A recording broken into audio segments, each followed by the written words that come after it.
Oke, selamat malam teman-teman. Teman-teman nih ikutan mini show sekarang tentang SEO.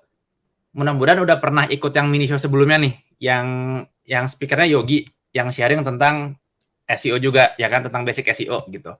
Nah, kira-kira nih, kalau saya tanya nih, kalau teman-teman jadi seorang SEO spesialis, jadi seorang SEO expert, jadi seorang yang yang kerjanya tuh SEO tiap hari lah gitu. Tujuannya tujuannya apa sih? Atau teman-teman nih yang banyak yang udah sambil kerja baru uh, udah lama kerja masih fresh grade gitu. Kalau teman-teman udah jadi SEO spesialis gitu, tujuannya apa sih? Apakah yang penting bisa ngerankingin website nomor satu kayak gini nih? Ini kalau teman-teman cari misalkan apa ya, kata kunci apa ya? Ini misalkan gitu. OpenTree follow 1000. Nah, yang bagian atas ini yang ada iklannya nih bukan bukan SEO ya. Ini Ini SEM, ini Google Ads. Nah, yang SEO itu yang ini nih, hasil organik nomor satu. Apakah goals-nya ini cuma nge-rankingin nomor satu nih? Apakah goals-nya kalau ada user mencari kata kunci ABC gitu, website saya nomor satu? Menurut saya tidak. Goal seorang SEO spesialis itu bukan nge-rankingin website nomor satu, bukan tukang ranking istilahnya. Kalau bahasanya Kak Reza Tokopedia tadi tuh, SEO tuh bukan tukang ranking. Karena kalau udah ranking satu, apalagi sih? Weh, nomor satu, ye, gitu. Terus kenapa gitu? So what gitu? Bangga ranking satu. Padahal sebenarnya goalsnya bukan biar ranking satu doang. Ini bukan the ultimate goalnya. Goalnya SEO itu adalah sebelum sana. Jadi kalau banyak orang itu jago SEO gitu, punya hard skills, saya jago nge-ranking nih gitu. Banyak orang belajar SEO tuh emang akhirnya jadi jago, tapi cuma buat nge-rankingin website. Padahal jago nge-rankingin website, punya hard skill, itu nggak cukup buat bisa jadi SEO spesialis yang banyak dicari-cari gitu. Kalau kita sebagai SEO cuma jago nge-rankingin, itu kita nggak bakal banyak dicari-cari. Yang sebenarnya dicari-cari, yang sebenarnya dibutuhkan, itu adalah kita orang-orang SEO yang pastinya punya hard skill SEO dong, gitu. Bisa keyword research, bisa melakukan on-page optimization, bisa melakukan off-page optimization, bisa analytics, gitu-gitu. Itu pasti butuh lah. Tapi ini nggak cukup. Yang dibutuhkan, teman-teman SEO ini harus ngerti marketing sama bisnis konteks.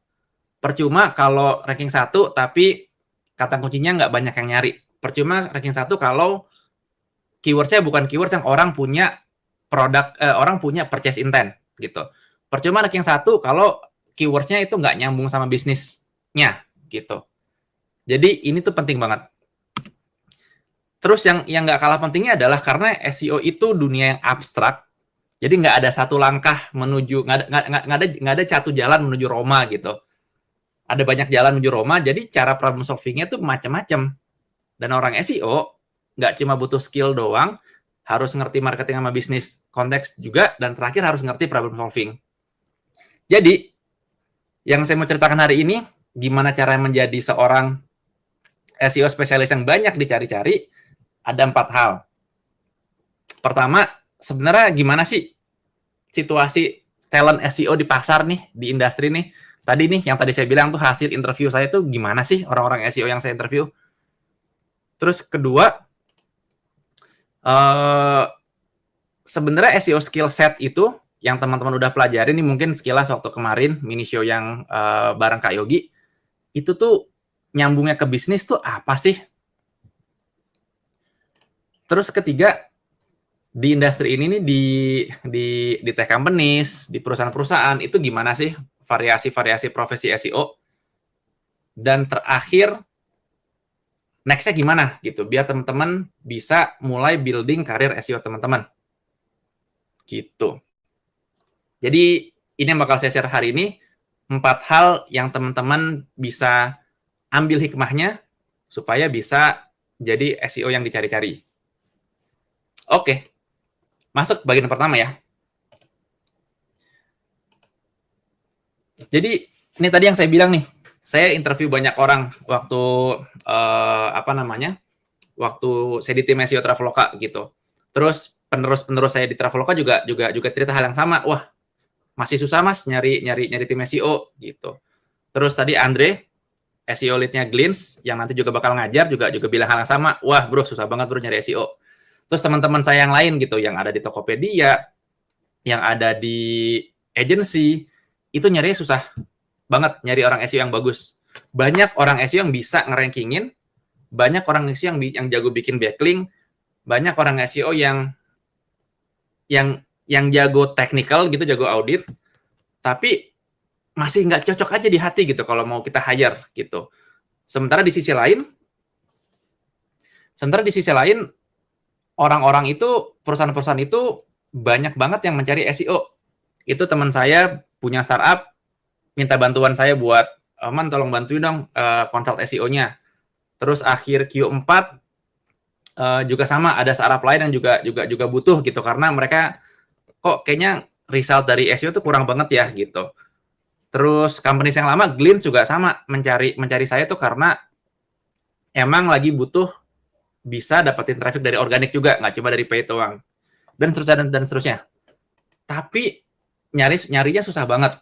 Karena orang-orang SEO itu rata-rata yang kita temuin ya, yang saya temuin, itu ngomongnya susah banget.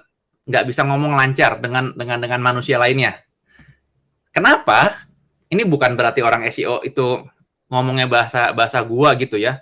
Gua lu bukan. Maksudnya bukan berarti ngomongnya nggak bisa ngomong bahasa Indonesia gitu, tapi orang SEO itu ngomongnya biasanya tuh cuma dari perspektif SEO, nggak bisa relate dengan orang lain. Kebayang nggak sih kalau apa namanya, ada apa ya, ada apa sih, fans K-pop gitu ngobrol sama fans J-pop gitu. Saya dulu waktu SMA fans J-pop, Japanese pop juga, J-pop, J-rock gitu. Bayangin kalau satu ngomongnya BTS, ngomongnya Suju, ngomongnya Twice, yang satu ngomongnya apa, kan nggak nyambung gitu kan. Nah, SEO juga sama, banyak kan yang kayak gitu. Terus yang ketiga, orang SEO itu biasanya unstructured. Mereka itu nggak bisa ngeplan jangka panjang. Setahun ini harus A, B, C, D biar bisa mencapai goals SEO yang diinginkan gitu. Jadi orang SEO itu biasanya nemu keyword research yang harus di implementasi begini, tolong implementasi ya gitu, bilang sama orang IT-nya gitu. Minggu depan datang lagi dengan request yang berbeda. Pokoknya orang SEO itu banyak banget yang saya temuin tuh unstructured gitu. Masih banyak lagi sebenarnya yang kalau dipanjangin listnya panjang banget, tapi intinya masih banyak banget gaps yang bisa diisi nih gitu, sebagai apa ya? Ya alhamdulillah teman-teman yang saya ajak kayak Reza, kayak Andre itu pada mau turun gunung buat ngajar gitu, dan teman-teman di community saya juga banyak yang ngajar gratis juga, bahkan gitu, bikin sharing SEO gratis. Jadi kita pengen banget bisa bantuin fill the gap ini gitu. Nah, itu tadi kondisi lapangannya nih, kondisi anak-anaknya nih, kondisi orang-orangnya.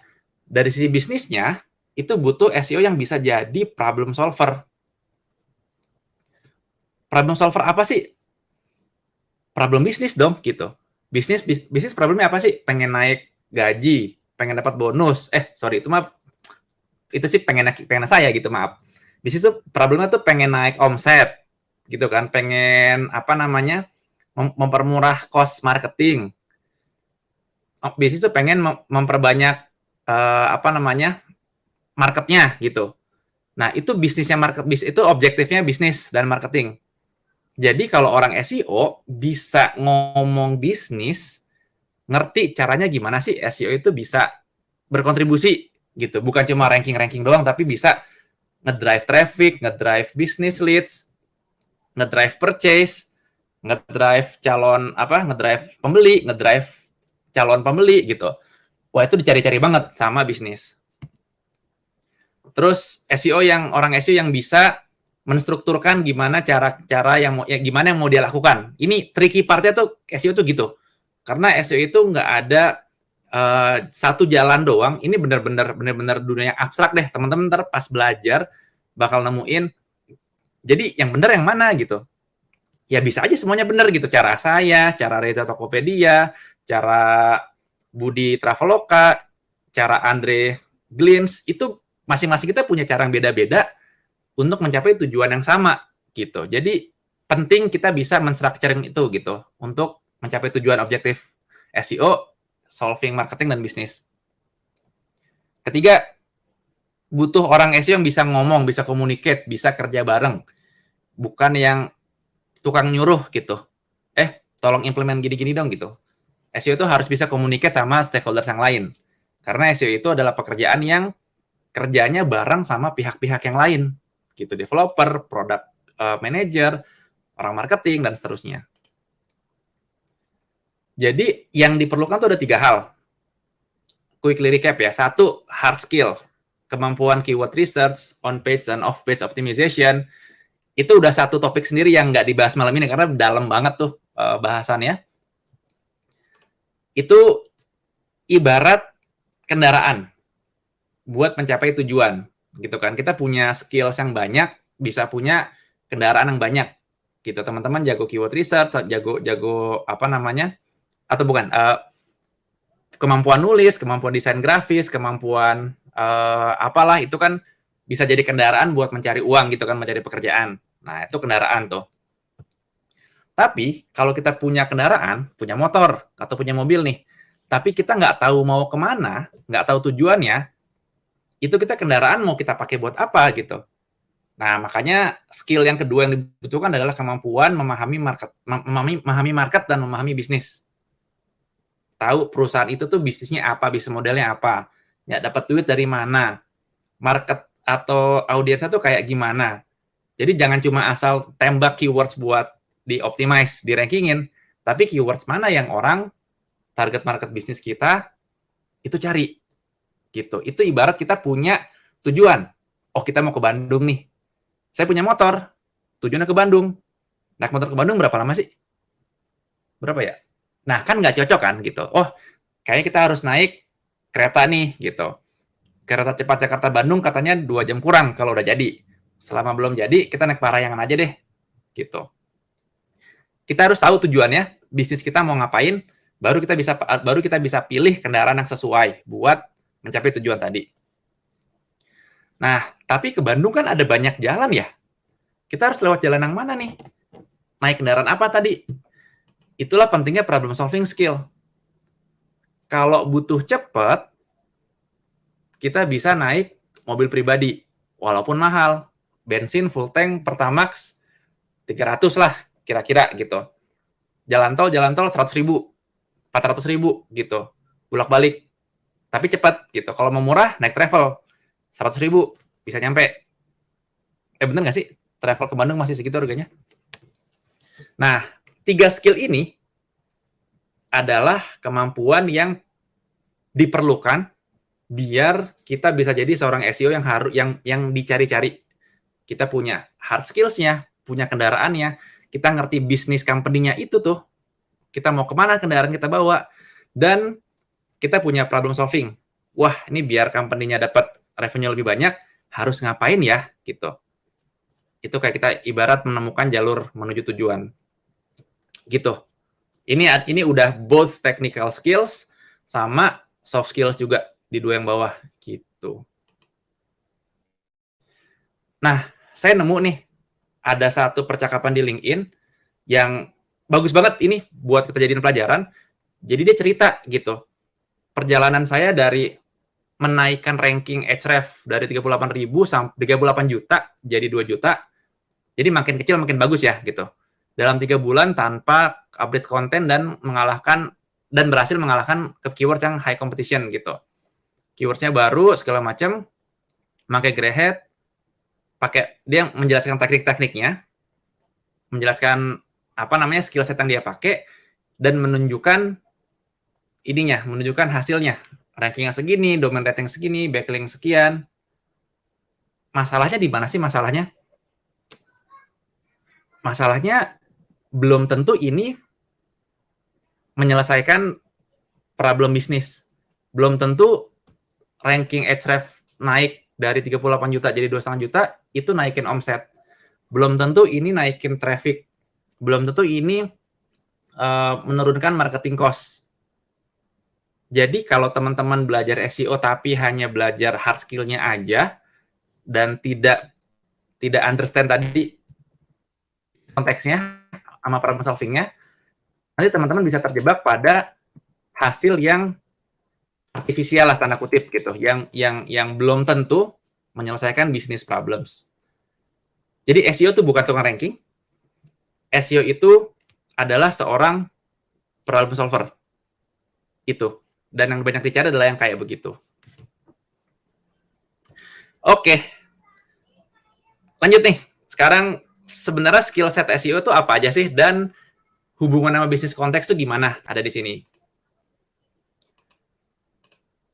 Jadi, kalau ngomongin SEO nih, ini saya mau mengeluarkan istilah-istilah dewa nih. Jadi SEO itu KPI-nya atau apa namanya, KPI kan Key Performance Indicator ya. Jadi matriks orang SEO itu bentuknya jumlah traffic, keyword ranking, CTR. CTR itu click through rate gitu. Nah, ini tuh matriks yang biasa dibahas sama orang SEO. Tapi sebenarnya SEO itu tuh bagian dari apa sih? SEO itu bagian dari digital marketing kan? Ya kan? Dan digital marketing itu bagian dari marketing kan? Jadi SEO itu bagian dari marketing. Gitu. Yang goals-nya ini, dapetin new customer, nambahin active user, dapetin leads dan sebagainya. SEO adalah bagian dari marketing. Nah, terus marketing itu bagian dari apa sih sebenarnya? Apakah marketing bagian dari apa ya? Apakah apa gitu? Nah, marketing itu bagian dari bisnis yang punya tujuan memperbanyak jumlah customer, memperbanyak revenue, memperbanyak jumlah sales, naikin return on investment. Jadi, kalau ngomongin SEO, kita nggak bisa cuma ngomongin SEO doang. Yang tadi problem yang di awal tadi kan dibilang, orang SEO itu cuma ngomongnya tuh SEO doang gitu. Nggak bisa ngomong yang lain. Padahal SEO itu bagian dari marketing, bagian dari bisnis. Marketing bagian dari bisnis, artinya SEO itu bisnis. Jadi, mengulang yang tadi tuh, kita harus punya marketing sama bisnis konteks, harus ngerti itu. Karena kalau SEO itu nggak menghasilkan bisnis result,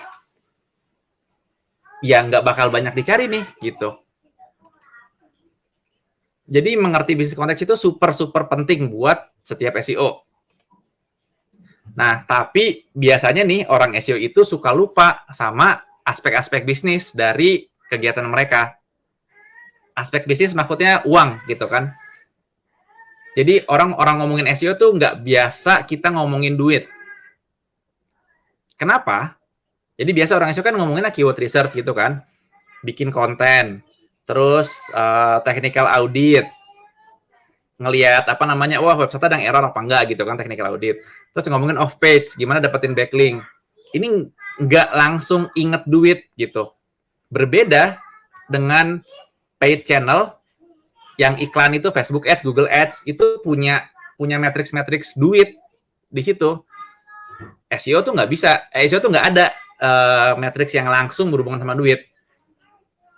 Kalau paid channel punya CPC, cost per click tuh, cost per click. CPM, cost per miles, cost lagi. Ada CPA, cost per action, segala macam. ROAS, return on ad spending. Semua ada duitnya. SEO tuh nggak ada duitnya di pekerjaan kita sehari-hari. Makanya kita lupa sama bisnis konteks. Kalau yang paid channel tuh langsung ingat, wah, company gue udah ngasih budget buat Google Ads tuh 10 juta sebulan. Kalau ternyata nggak cuan nih, malah boncos, itu kayak misalkan ngeluarin 10 juta, ternyata penjualan tuh cuma 5 juta gitu. Ya rugi dong. 5 jutanya tuh rugi gitu. Nah, itu orang paid ads tuh ngerti banget sama bisnis. Orang itu enggak, karena alasan ini. Nah, yang kedua, masalahnya matriksnya SEO yang berhubungan sama bisnis itu harus dihitung secara manual. Kalau main Google Ads, main Facebook Ads itu udah ada di dashboard mereka, ROI atau ROAS. Sementara kalau SEO itu harus dihitung manual. Dihitung dari berapa pengeluaran yang kita pakai buat SEO, buat tools, buat bikin konten, buat bayar freelancer, bayar agency, dibagi dengan revenue yang kita dapatkan gitu. Kebalik nih, revenue dulu dibagi cost gitu kan buat dapat ROI. Itu dihitung manual. Jadi orang SEO tuh nggak langsung, wah SEO tuh bisa menghasilkan 10 juta rupiah loh per bulan misalkan gitu. SEO tuh harus bisa ngomong gitu ya teman-teman. Itu harus bisa langsung, wah SEO tuh bisa saving your marketing cost, bos. Kalau pakai SEM nih, traffic segini harganya 10 juta nih bayarnya. Pakai SEO cuma 1 juta doang nih. Gitu. Buat pakai apa? Buat bayar konten, buat apa? Nggak semahal paid ads. Tapi biasanya dihitung manual, makanya kita lupa dengan bisnis konteks ini. Terus yang terakhir, ini kalau ngomong-ngomong impact ke bisnis ya, SEO itu bisa ngasih value cuma dalam long term, bukan short term. Maksudnya gimana? Kalau kita optimize website kita, misalkan kita bikin konten baru nih gitu, nggak bisa besok ujuk-ujuk langsung ranking 1 gitu. Langsung halaman 1, ranking 1 mungkin susah banget lah. Halaman 1 gitu, belum tentu.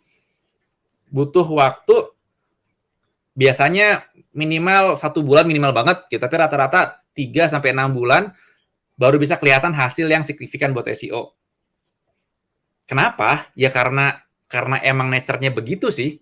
Karena emang apa ya, emang kalau kita bayar iklan ke Google, bayar iklan ke Facebook gitu kan, Facebook Ads, Google Ads, itu kita bisa langsung melihat iklan kita.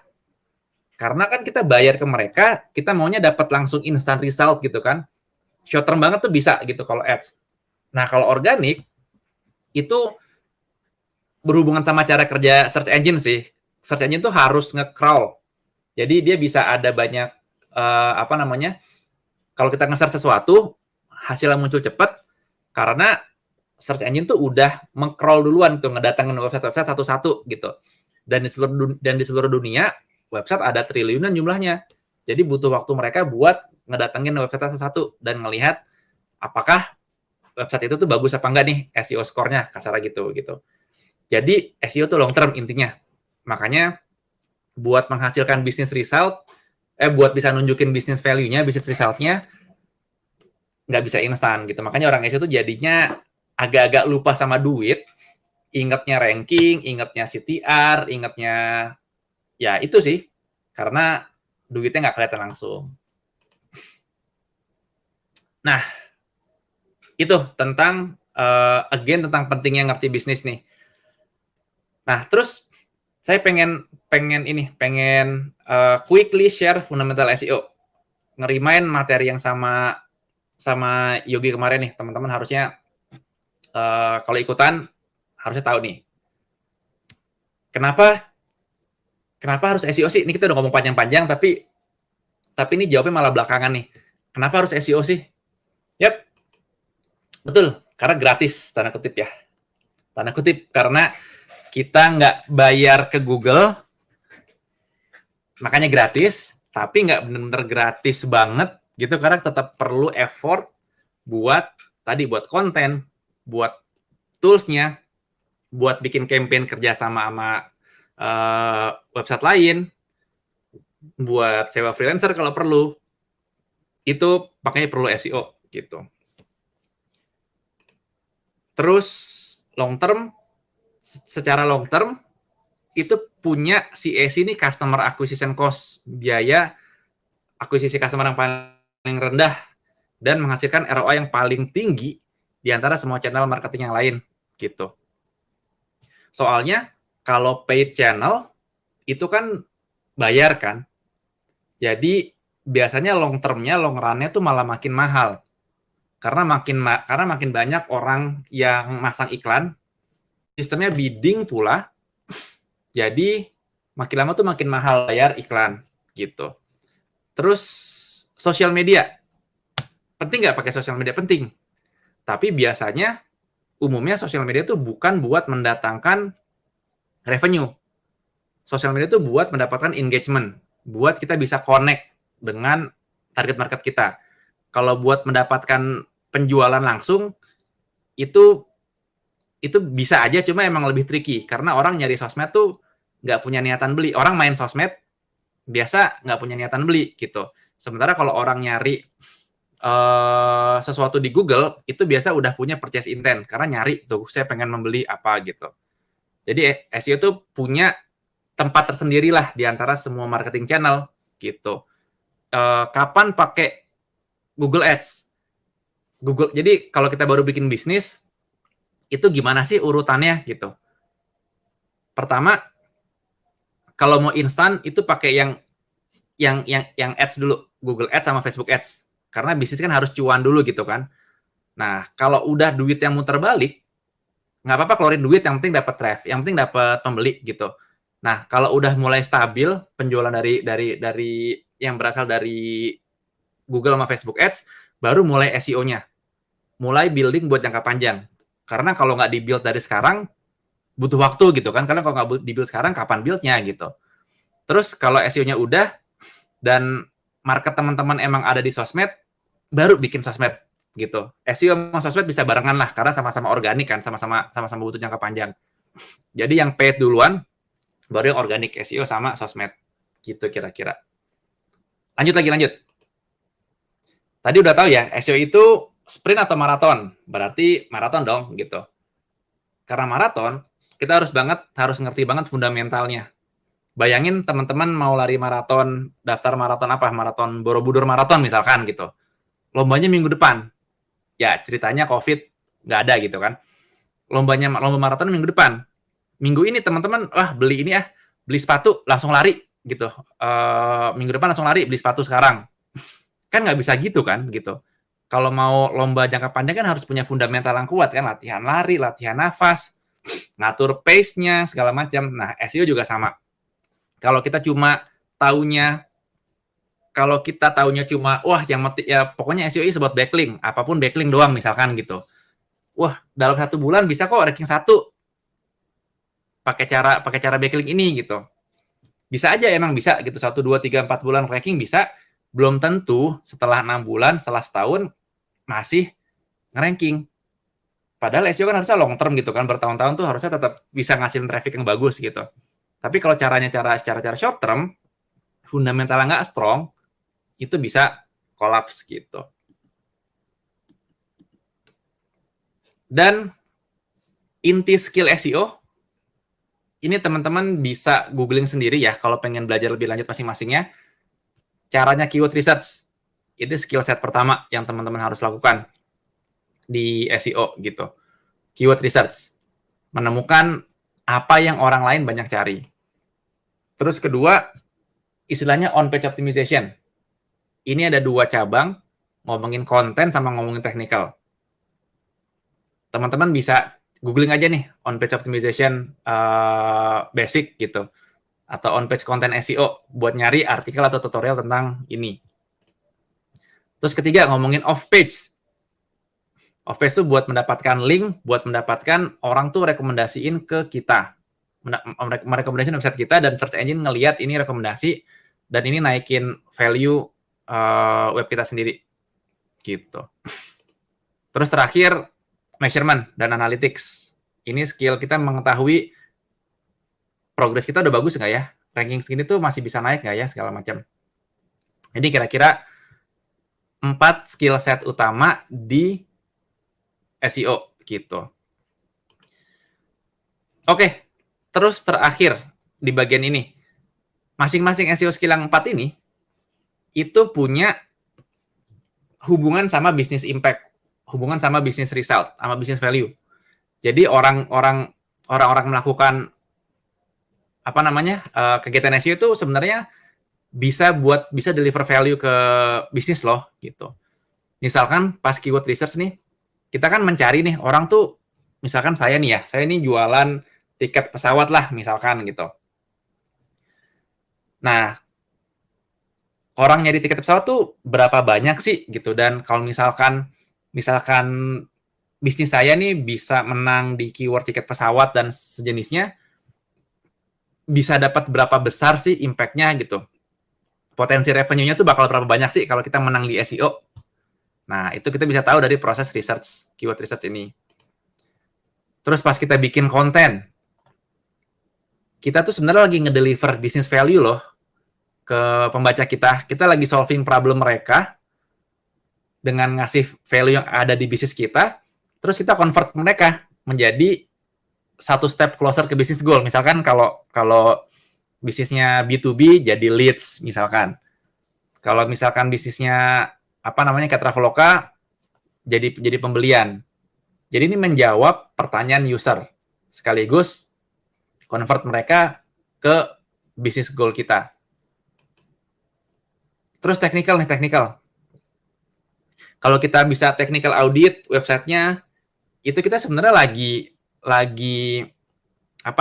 memilih nih.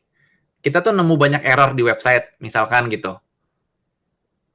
Kita bisa menemukan, kita harus memutuskan yang mana sih yang mau dikembangin, mana sih yang mau kita mintain tolong ke tim IT, yang mau kita mintain tolong itu yang punya business impact lebih banyak, gitu.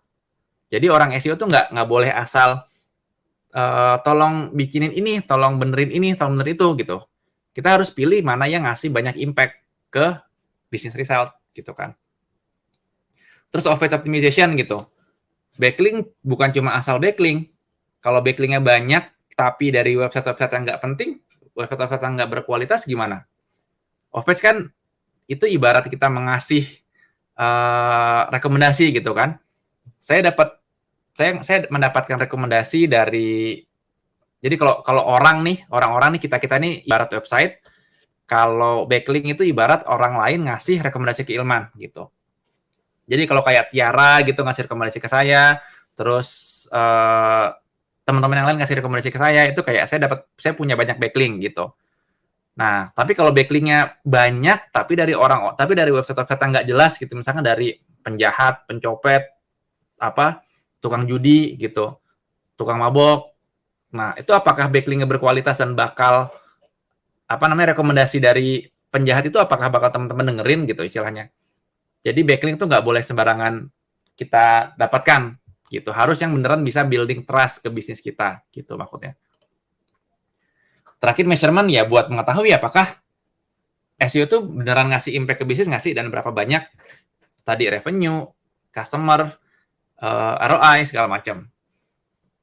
Gitu. Nah, bukan permasalahan sih. Tantangannya sebagai orang SEO adalah nggak ada satu strategi yang all size gitu.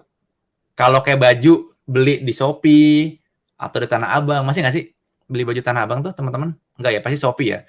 Beli baju di Shopee itu kan bajunya kan all size gitu kan. Nah, jadi siapapun bisa make gitu. Tapi kalau SEO itu nggak ada strategi yang all size.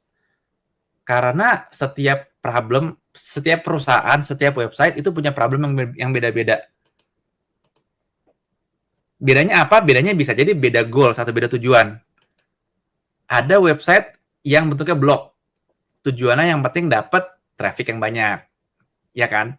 Karena bisa kita kasih ads gitu. Blogger beda problem, beda goal sama marketplace atau e-commerce yang tujuannya tuh conversion. Datangin pembeli. Datangin orang bisa beli, orang nge-search sesuatu di Google, produknya ada di marketplace dia, orang beli gitu. Itu tujuannya beda kan sama traffic ke blog. Terakhir, ada juga company contohnya, ini contoh doang, 3 ini contoh. Ada beda juga sama company yang mau brand awareness. Misal perusahaan susu. Misalkan kayak susu bendera coklat nikmat, ya gitu. Frisian Flag misalkan. Nggak di-endorse, nggak. Semoga aja di-endorse sih, tapi ya, ini contoh gitu. Frisian Flag, orang beli susu tuh beli di e-commerce apa beli di Indomaret sih? Ya di Indomaret lah, ya kan? Banyakan beli di Alfamart, Indomart gitu. Jadi di online mereka cuma butuh brand awareness. Jadi kalau teman-teman megang klien perusahaan FMCG gitu, fast moving consumer good, itu cara SEO-nya beda dengan teman-teman megang blog, beda dengan megang e-commerce. Walaupun caranya sama, startnya dari keyword research, terus on-page optimization, terus off-page optimization, itu beda perusahaan, itu beda caranya, beda problem solving strateginya, beda SEO strateginya, gitu. Seru nggak? Seru nggak? SEO tuh nggak ada satu jalan yang sama gitu. Itu baru ngomongin objektif. Bisa terus beda juga kalau company-nya punya resources yang beda-beda gitu. Misalkan ada perusahaan yang punya content writer team tuh lengkap banget.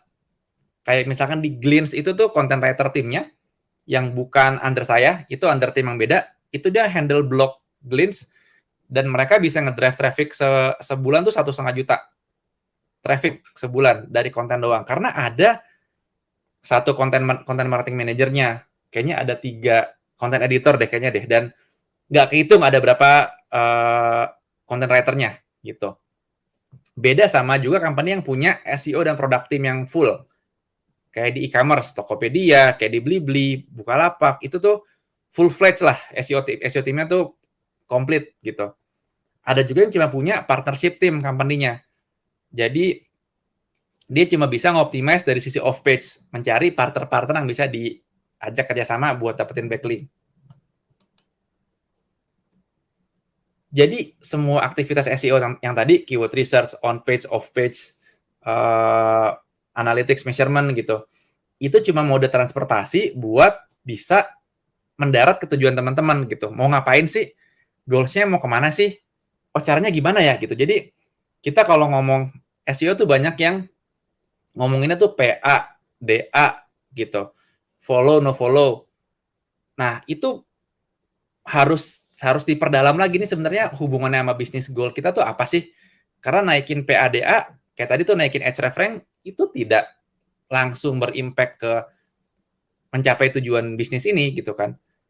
Jadi SEO strategi itu benar-benar harus dipikirin baik-baik gitu. Oke, that's it buat section kedua tentang bisnis result, tentang SEO skill dan bisnis konteks. Pekerja SEO tuh ada apa aja sih bidang-bidangnya gitu. Pertama, company kayak gimana sih yang menggunakan SEO dan kenapa mereka melakukan itu? Ya cuan pasti cuan gitu kan, pengennya cuan. Tapi kenapa sih? Jawabannya adalah kenapa perusahaan yang menggunakan SEO itu saat customer mereka atau target market mereka punya customer journey itu menyentuh search engine. Itu saat SEO dibutuhkan. Jadi kalau kayak customer review nih misalkan, mereka mencari kursus digital marketing misalkan atau kursus SEO. Artinya review itu butuh SEO gitu. Atau kalau bisnis teman-teman jualan jualan baju misalkan. Orang tuh nyari model baju gitu, nyari baju terbaru tuh nyari di search engine nggak sih? Ya ada juga kan gitu. Berarti yang kayak gitu teman-teman harus pakai SEO. Sebenarnya SEM juga sih, kan search engine kan isinya iklan yang Google Ads sama SEO kan yang organik. Selama target marketnya nge-search di Google, intinya saatnya pakai SEO atau SEM. Tinggal dipilih mau yang cepat tapi bayar atau yang lama tapi bayarnya jauh lebih murah gitu. Nah, company-company apa aja sih yang butuh SEO gitu kalau yang customer journey-nya ada di search engine? Paling banyak tuh agensi digital marketing atau agensi SEO. Dan banyak banget loh teman-teman saya praktisi SEO yang juga bikin agensi. Saking banyaknya company-company itu nyari orang SEO, tapi nyari orang SEO kan susah. Nah, dia outsource ke agensi kan, gitu, pakai jasa agensi kan. Dan agensi juga sama, butuh orang SEO juga gitu. Dan nggak gampang juga nyari orang SEO. Jadi banyak banget, insya Allah gitu. Saya nggak ada angkanya, saya nggak ada data pastinya, tapi selalu dicarilah orang SEO itu gitu. Di agensi goalnya macam-macam lah tergantung kliennya gitu. Kalau kliennya brand awareness juga bisa, kliennya buat traffic doang juga bisa. Jadi macam-macam. agency itu ada banyak yang teman-teman bisa cobain kalau mau kerja di SEO, di bidang SEO. Terus tipe company kedua itu news portal, media online, Detik, Tribun News, Liputan 6, dan seterusnya. Itu mereka nyari traffic biasanya, ya kan? Nyari apa, muncul Tribun News. Nyari apa, muncul Tribun News, gitu kan. Pasti buka halamannya banyak banget, next lagi gitu kan. Agak bete, tapi ya it works gitu buat mereka. SEO-nya jago gitu. Tapi apakah kita happy baca Tribun News? Enggak juga kan gitu. Jadi apakah mereka akan long term sustain? Nggak tahu. Tapi website kayak media online gitu butuh SEO buat dapetin traffic. E-commerce kayak marketplace atau kayak Traveloka juga bisa nyebut bisa masuk kategori e-commerce lah. Itu buat conversion, buat jadi pembeli gitu, minimal pendaftar. Terus ada company B2B, business to business, misalkan kayak Glints nih punya service rekrutmen gitu. Kita nyari leads juga salah satu dari SEO, walaupun sebenarnya nggak difokusin sih. Cuma ya contohnya itu gitu, atau kayak perusahaan jasa pembersih karpet perusahaan gitu misalkan. Ya nyari leads dari SEO gitu. Orang kalau nyari service cleaning pembersih karpet perusahaan misalkan ya masuk ke website, ngisi data, ntar dikontak lagi. Atau kontak ke WhatsApp gitu. Itu biasa B2B tuh kayak gitu. Terus bisnis tradisional yang kayak tadi FMCG, jual susu, jual rokok atau apalah gitu tuh biasanya awareness atau mungkin leads juga bisa gitu. Kalau kayak Gojek atau Grab, Gojek yang motor sama Grab motor gitu, Grab Food. Kira-kira mereka dari SEO nggak? Mereka butuh SEO nggak? Kalau menurut saya sih nggak. Karena orang daftar Gojek, orang daftar Grab itu nggak nyari di Google kan, ojek online gitu, nggak kan? Atau nyari nyari restoran dekat sini gitu. Terus habis itu pengen nginstal aplikasi Grab misalkan gitu. Kayaknya enggak kan gitu. Jadi kemungkinan besar sih Gojek sama Grab tuh bukan menjadikan, at least yang utama ya, at least yang GoRide, Grab Bike itu nggak menjadikan SEO sebagai channel marketingnya. Karena kita nggak nyari di search engine buat nyari service itu gitu. Oke, kita lanjut ya. Terus aku mau nunjukin nih sekilas aja nih beberapa role-role SEO di industri. Ada yang namanya SEO spesialis atau SEO eksekutif. Atau SEO strategis juga ada sih. Ini yang full stack, tanda kutip full stack, yang end-to-end melakukan SEO-nya. Ada yang cuma sebagian. Contohnya SEO konten. Ini fokus di on-page konten. Teman-teman banyak yang background-nya content writer ya, gitu. Ini bisa banget jadi SEO konten yang jago juga, gitu. Bikin konten yang super SEO friendly, ya kayak gitu. Ada juga, jadi ini role-nya ada SEO content spesialis, atau content writer, atau editor. Biasa editor tuh nggak pakai nulis lagi, cuma ngedit. Content writer tuh yang bikin tulisannya. Ada technical SEO yang urusannya tuh ngomongin technical website, agak-agak coding sedikit, itu namanya technical SEO. Terus ada juga SEO outreach specialist. Ini yang kerjaannya tuh mengkontak website owner buat building relationship, buat dapetin backlink, buat off page. Gitu. Ada lagi yang isinya tuh buat manage campaign. Dan terakhir, lead-nya namanya head of SEO, SEO lead atau SEO manager. Gitu. Ini sekilas lewat beberapa screenshot di LinkedIn gitu. SEO spesialis ada 66.000, eksekutif 40.000, SEO analis, SEO strategis. Kalau mau kenalan sama orang-orang di bidang SEO, coba search kayak begini gitu. Cari orang-orangnya dan connect aja gitu. Terus kalau SEO lead tadi ada manager, SEO lead, head of SEO, VP of SEO, director SEO. Nah, itu ada cari aja gitu. Kalau konten ya tadi content writer, content spesialis, content editor. Paling banyak SEO konten doang nih paling banyak. Kalau mau spesifik content writer ada 7 ribuan. Gitu. Terus yang lain, yang technical tuh ya technical SEO doang. Lumayan banyak juga. Yang background-nya IT, ini bakal bisa banget sukses di bagian ini, technical SEO. Yang spesifik. Terus yang off-page tadi, title ada off-page-nya, ada SEO outreach, backlink nggak terlalu banyak. Ini yang hobinya tuh kenalan sama orang lain gitu. Terus kalau campaign, SEO project juga ada. Ini tadi udah. Oke.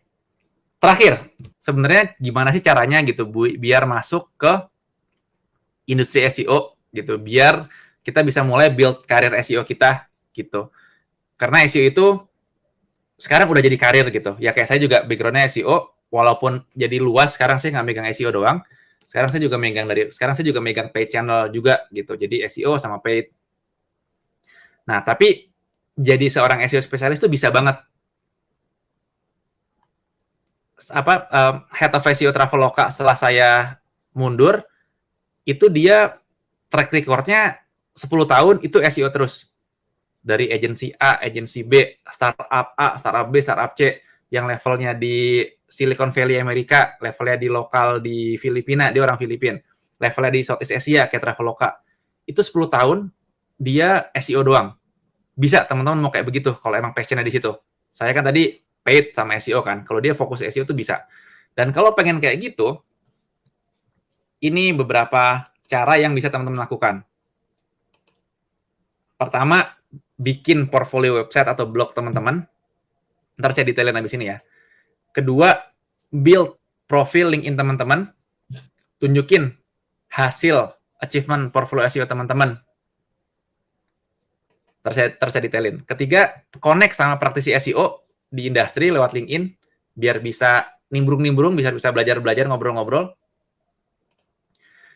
Terus, coba cek deh, job opening SEO spesialis tuh kayak gimana sih? Buat tahu requirement-nya kayak gimana. Terakhir, coba apply. Kalau ngerasa pede, atau at least coba aja dulu kalau udah punya portfolio, udah punya LinkedIn profile yang bagus, coba apply. Mudah-mudahan dipanggil, tapi bisa dijadikan kesempatan buat belajar gitu kan.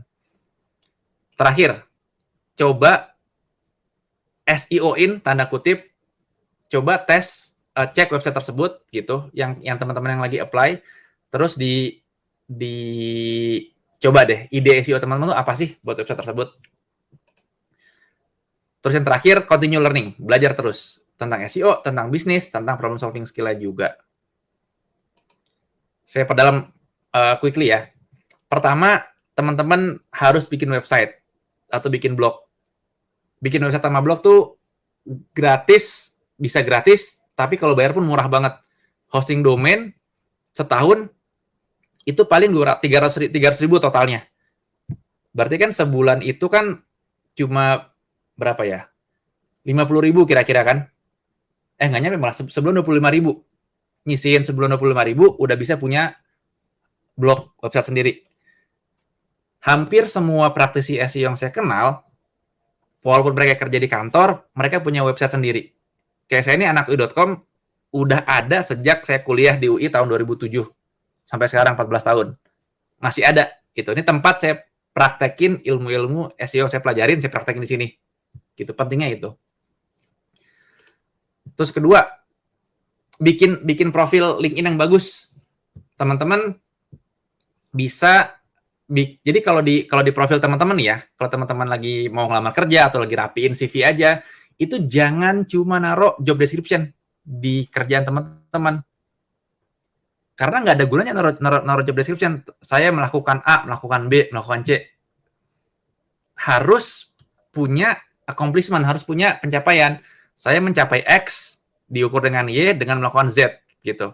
Kalau cuma Z doang nih nggak menarik nih. Kayak misalkan, saya ngedouble jumlah new customer tiap bulan dari hotel produk lewat SEO antara 2014 sampai 2016. Oh, ngedouble lewat SEO gitu. Itu contoh accomplishment. Terus connect tinggal cari aja SEO spesialis, terus konek-konekin, kenalan, cari yang suka bikin obrolan gitu, atau lihat profil saya, lihat saya suka nimbrung di obrolan siapa aja gitu, tuh bisa juga. Terus cari deh job SEO spesialis, buat tahu lowongannya apa aja sih, buat tahu skill apa yang kira-kira teman-teman masih skip, masih perlu bangun, masih perlu tingkatkan. Terus kalau berani, tapi coba aja, apply gratis kok gitu, kayak ini nih, nemu aja gitu, coba apply gratis. Terakhir yang keenam, kalau teman-teman apply di Sayurbox, begitu udah ada jawaban dipanggil interview gitu sama HR minimal, coba aja problem solving si website-nya itu gitu, SEO-nya kurangnya di mana sih gitu. Jadi diaudit dari sisi konten, sisi teknikal, sisi off-page itu diaudit pakai tools-tools gratis banyak. Terus cek kompetitor mereka juga. Terus kasih recommendation. Oh, website ibu kurang di sini nih, kompetitornya begini soalnya, jadi harusnya begitu gitu. Pas interview sama user, mudah-mudahan dapat interview sama user, present, kasih tahu gitu. Ini dapat nilai plus banget nih. Kasih lihat bahwa ada gap di websitenya si company yang teman-teman apply. Kalau buat dapetin business result ini, hasilnya harus melakukan ini gitu. Itu nilainya plus banget tuh kalau buat user yang lagi interview teman-teman tuh, kalau udah bisa ngasih ide buat website dia sendiri gitu. Terus terakhir, lanjut belajar tentang business skill, problem solving skill, SEO hard skill juga. Udah, that's it. Terakhir, ini beberapa recap. Mungkin nggak usah dibacain semuanya karena ntar ngabisin waktu, tapi kalau pengen di-capture, inilah recap kita hari ini. Jadi situasi sekarang di market itu kayak gimana, yang dibutuhkan oleh company itu kayak gimana, terus SEO skill sama bisnis konteks itu hubungannya apa aja. Jadi kalau kita pengen dicari-cari oleh company, kita harus bisa mengkoneksikan bisnis skill, SEO skill dengan bisnis konteks tersebut. Terus di industri itu ada job-job title SEO apa aja, dan apa sih yang harus kita lakukan berikutnya biar bisa build karir di SEO. Gitu. Oke. Lanjut terakhir, kata-kata penutup, ya, pelajari SEO hard skill teman-teman. Praktekin di website sendiri, tuh paling penting. Terus harus ngerti marketing dan bisnis konteks. Terus terakhir, belajar problem solving, build skill tersebut. Dan itulah yang diperlukan biar teman-teman bisa jadi SEO spesialis yang banyak dicari-cari. Oke, that's it.